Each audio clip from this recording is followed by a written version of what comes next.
몸과 나를 동일시하면 반드시 분별심이 생긴다.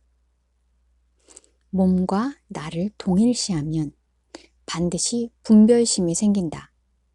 좋다, 싫다, 착하다, 악하다, 이래야 한다, 저래야 한다, 옳다, 그르다. 이렇게 짝이 되는 생각과 감정들 가운데 내가 좋다고 느끼는 생각은 나도 모르게 나와 동일시하게 된다. 즉 나에게 투사하게 된다. 반대로 싫다고 느끼는 생각은 나도 모르게 억눌러 놓게 된다. 무의식에 억눌린 생각은 공명을 통해 같은 생각을 가진 사람을 내 눈앞에 끌어들인다. 나는 그 사람이 내 눈앞에 나타나면 몹시 괴로워하게 된다. 왜냐하면 내가 싫다고 억눌러 놓은 생각을 그가 자꾸만 보여주기 때문이다. 나는 그 때문에 괴로움이 생겼다고 착각해 그를 탓하게 된다. 즉, 싫다고 억눌러 놓은 내 생각을 상대에게 투사하게 되는 것이다. 내 무의식 속엔 늘 짝이 되는 생각들이 갇혀 있다. 나는 현실 속에서 늘 짝이 되는 내 생각들을 보여주는 사람들과 마주하게 된다. 내가 좋다고 붙잡아 놓은 생각과 공명에 내 눈앞에 끌려온 사람들도 있다. 내가 좋아하는 사람들이다. 내가 싫다고 억눌러 놓은 생각과 공명에 내 눈앞에 끌려온 사람들도 있다. 내가 싫어하는 사람들이다. 내가 좋다고 붙잡아 놓은 생각, 내가 싫다고 억눌러 놓은 생각들을 남들에게 투사해 보게 되는 것이다. 생각의 투서로 인한 고통에서 벗어나려면 모든 생각은 내 마음속에서 짝을 이루어 생겼다, 사라졌다를 반복하는 환영임을 자각하면 된다. 남을 깎아내린다는 생각과 남을 존중해준다는 짝이 되는 생각을 다 받아들여 보라. 전자는 후자를 빌려 생긴 생각이고 후자는 전자를 빌려 생긴 생각이다. 합치면 제로가 돼버린다. 마음이 텅 비어버린다. 남을 깎아내릴 수도 있고 남을 존중해 줄 수도 있는 거구나 하고 받아들이게 된다. 내 마음이 텅 비어버리면 설사 아내가 나를 깎아내리더라도 열등감이 올라오지 않는다. 괴로웠던 삶이 기쁨 넘치는 삶으로 바뀌고 있습니다. 내가 짝이 되는 두 가지 생각 가운데 한쪽 생각을 붙들고 있거나 억눌러 놓고 있기 때문에 반대쪽 생각을 보여주는 상대가 내 눈앞에 나타난 것일 뿐이다. 상대의 몸도 내 몸도 실제로 존재하는 게 아니다. 현실은 말 그대로 내 무의식 속에 생각을 비추어주는 홀로그램 거울일 뿐이다.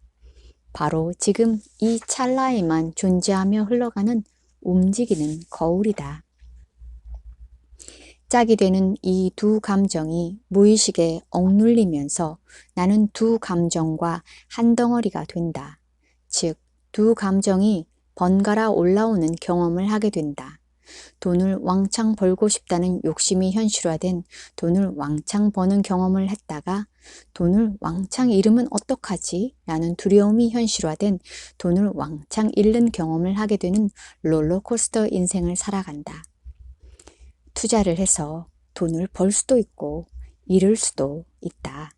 두 생각을 다 받아들이면 마음은 텅 비어버린다.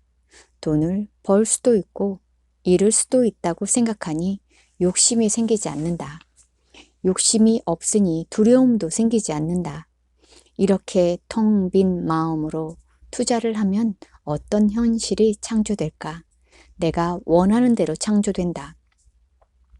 텅 빈 마음엔 어떤 걸림이 되는 생각도 감정도 없기 때문이다.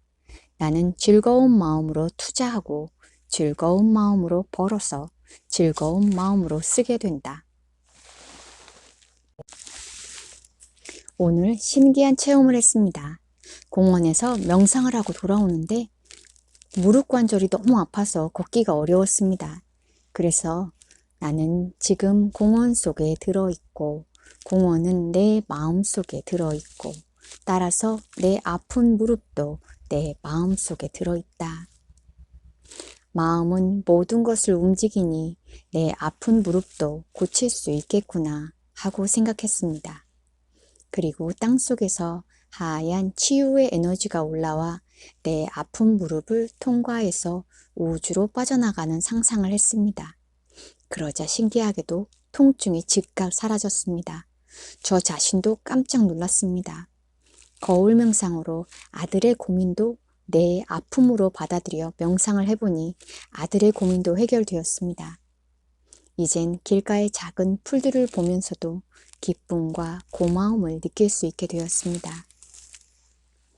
저는 허리 통증이 심했어요. 애가 셋인데 아침에 일어나기도 힘들고 세수하기도 힘들 정도였어요. 그러다가 통증을 좁은 공간에서 넓은 공간으로 보내주는 연습을 했더니 좁은 공간에서 넓은 공간으로 보내는 연습을 했더니 그날 이후로 허리가 많이 좋아지고 변비도 없어졌어요. 며칠 전 기적이 일어났습니다. 그날도 몸이 몹시 안 좋아 누워 있어야 하는데 억지로 설거지를 하며 몸은 내가 아니다. 통증도 내가 아니다.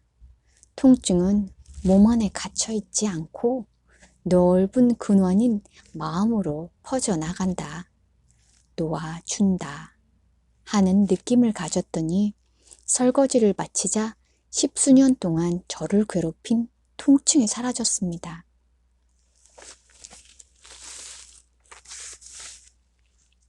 너무 신기했고, 아, 살았다. 이제 아플 때면 이렇게 하면 되는구나. 앞으로 즐겁게 살 수 있겠구나 하고 생각했습니다. 이 질을 아는 게 정말 중요해요.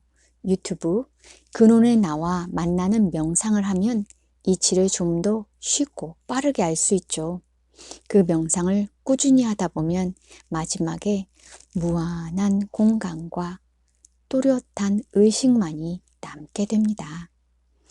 명상을 꾸준히 하다 보면 마지막에 무한한 공간과 또렷한 의식만이 남게 됩니다.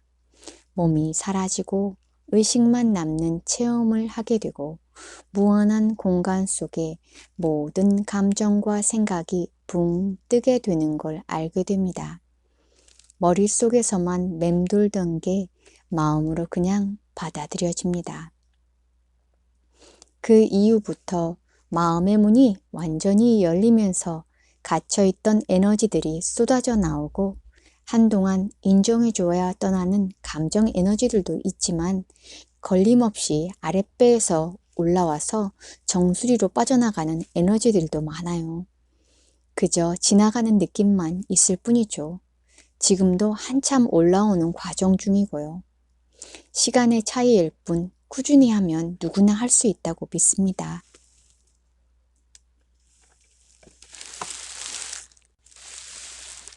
저는 거울 명상과 함께 나는 무한한 마음 속에서 살아가고 있다. 나는 무한한 마음 속에서 살아가고 있다. 라는 문장을 되뇌기도 하며 제 나름대로 노력했습니다. 그러던 중 공간을 자꾸 바라보다 보니 정말 제가 무한한 마음 속에서 살아가는 것이 보였습니다. 순간 모든 것이 이해가 되고 모든 것이 나라는 것을 어렴풋이 알게 되어 감동의 눈물이 멈추질 않았습니다. 그렇게 무섭던 뱀도 쳐다볼 수 있고 벌레도 징그럽지 않고 무서운 영화도 덤덤하게 볼 수 있고 남편과 아이들이 너무 사랑스럽게 보이고 까칠한 막내딸은 두려워 마음속으로 거부감이 있었는데 그 두려움도 점점 사라져 작은 딸이 힘들다고 하면 진심으로 위로해주게 되니 딸들이 너무 밝아졌습니다. 이제 시작이라 생각합니다. 저는 거울 명상으로 현실이 환영임을 알게 되면서 현실이 정말 점점 제 마음대로 움직인다는 사실을 몇 차례의 체험으로 확인하고 있습니다.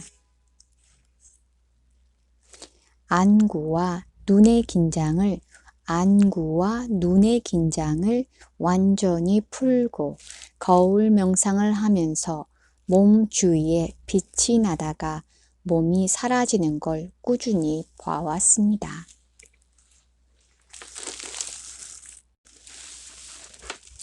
남편이 발목이 아프다고 해서 아픈 부위를 만지니 내 머리로 두통이 올라옵니다. 평소 같으면 남편의 통증이나 담이 들어와 제가 고생하는데 나는 무한한 사랑의 빛 속에서 살아가고 있다. 나는 무한한 사랑의 빛 속에서 살아가고 있다. 라고 소리내서 되뇌었더니 하품, 콧물, 눈물이 연실 나오면서 빠져나갔어요. 나는 무한한 사랑의 빛 속에서 살아가고 있다. 저는 지금 무의식의 문이 활짝 열려 억눌렸던 감정 에너지들이 쏟아지듯 올라오고 있고 무한한 공간만큼 나를 넓히고 있으면 무한한 공간만큼 나를 넓히고 있으면 그냥 스쳐 지나가 머리로 빠져나가는 경우가 많습니다. 물론 한동안 머물러 있는 아이들도 있지만 불편하고 두려웠던 에너지가 정화되면 정말 즉각적으로 상황이 변합니다. 삶의 실타래가 하나둘씩 풀려가는 느낌이 듭니다. 삶의 실타래가 하나둘씩 풀려가는 느낌이 듭니다. 처음엔 거울을 보는 것조차 너무 무서웠고 입을 떼는 것조차 너무 힘들어서 멍하니 거울만 봤었는데 이제는 두려운 감정들을 대면하는 게 누워서 숨쉬기보다 쉽네요. 요즘엔 하루하루가 기적 같아요. 할머니가 나한테 물건을 자꾸 훔쳐갔다고 말하면 나는 몹시 화가 난다. 난 부당하게 도둑으로 취급당하고 있어. 난 부당하게 공격당하고 있어. 라고 느끼게 되기 때문이다. 그래서 나도 할머니에게 화를 퍼부어대며 공격하고 싶다. 이처럼 내 마음의 시야를 좁혀 내 몸을 날아가고 착각하며 살아갈 땐 상대를 나와 분리된 존재로 여기게 된다. 하지만 마음의 시야를 넓혀 이 상황을 30년쯤 뒤의 시점에서 뒤돌아본다면 어디서 일어난 일인가? 내 마음속에서 일어나는 일이다. 내 마음속에서 상영되는 영화다. 할머니도 나도 내 마음속에서 상영되는 영화의 등장인물들이다. 할머니는 내 마음속에서 어떤 생각을 붙들고 있는가? 난 물건을 빼앗겼다. 는 생각을 붙들고 있다. 그 생각을 붙들고 있으니 화가 난다. 사연자는 거울 앞에서 할머니가 붙들고 있는 그 생각의 존재를 인정해 주었다. 평생 남들한테 빼앗기며 살아온 할머니의 억눌렸던 감정을 인정해 주자 그 감정과 공명하는 내 감정도 함께 풀려나갔다. 택시를 타고 가다가 사고가 났을 땐 죽음의 공포를 인정해 주었다. 이렇게 현실과 부딪히면서 그때그때 올라오는 억눌렸던 감정들을 인정해 줄수록 마음은 점점 밝아진다. 모든 생각, 모든 감정은 내가 가둬놓고 있을 때만 힘을 발휘하는 환영이다. 내가 그 존재를 들여다보고 직면에 인정해주면 거품처럼 꺼져버린다. 거품이 꺼져버린 마음은 투명하다. 밝은 현실은 투명한 마음의 결과물이다. 7년간 연락이 없던 친모도 전화를 걸어와 용서를 빈다. 남친에게 버림받은 것도 두렵지 않다. 모든 바깥 현실은 내 생각이 만든 환영이다. 환영과 맞서 싸우면 싸울수록, 환영을 탓하면 탓할수록 나는 점점 더 환영 속에 깊숙이 빠져든다. 내 마음속에 어떤 생각, 어떤 감정이 현실이라는 환영을 꾸며내는지 들여다보면 하루하루가 기적이 된다. 현실은 마음의 결과물이다. 스위스의 세계적인 정신과 의사였던 칼 융은 무의식을 의식화하지 않으면 그게 운명이 된다 라고 말한 바 있다. 무의식에 억눌려 있는 인격체들이 내 몸을 이끌고 내가 원치 않는 인생을 살아가는 것이 운명이다. 이 인격체들의 존재를 알아차려야 한다. 이 인격체들의 존재를 알아차려야 한다. 그래야 무의식의 지배를 받는 운명을 벗어난다. 인생을 살아가는 방법은 두 가지다. 첫째, 무의식이 꾸며내는 꿈인 현실을 실제라고 착각하며 꿈속의 등장인물로 살아가는 삶이다. 현실은 좋다 싫다, 옳다 그르다, 선하다 악하다 등 짝이 되는 생각들이 서로를 빌려 생기는 꿈이다. 이 생각들이 뭉쳐져 생긴 인격체들이 번갈아가며 내 몸을 차지한 채 풍요와 빈곤, 유능과 무능, 우월과 열등, 기쁨과 슬픔, 행복과 불행, 사랑과 미움 등을 오르내리는 고통스러운 롤러코스터 현실을 꾸며낸다. 둘째, 꿈에서 깨어나 원래의 나인 텅 빈 근원의 마음, 즉 순수 의식으로 살아가는 삶이다. 근원의 마음은 근원의 사랑이며 전지전능한 알미다. 마치 자동차의 내비게이션처럼 내가 따라가야 할 길을 알려준다.